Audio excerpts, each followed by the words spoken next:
Cellular satellite messaging is ridiculously easy to use. It's almost a frictionless interaction. I was out fishing in Algonquin Park a few weeks ago. I thought I'd send a quick update and knew full well that I didn't have any cellular service there. So I opened up the messaging app and it says, do you want to use the satellite connectivity? I swipe, I do, and it says, turn to your right to connect to a satellite.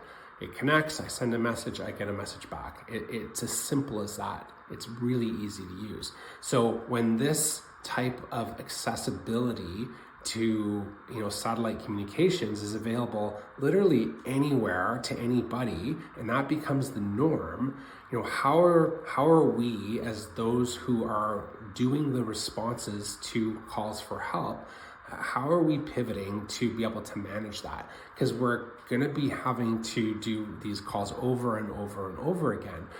Our team has begun to experience some of that pressure, and we're fortunate that we have the capacity and we have the systems in place that we can absorb and adjust that at this point. But as this technology gains more and more traction, we're going to get more and more calls for service.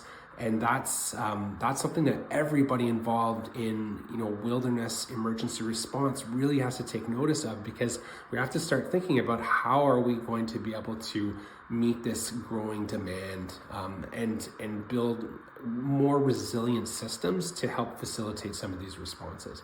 So something to be thinking about. So stay tuned. We'll get into this a little bit more in future discussions, and see you next time.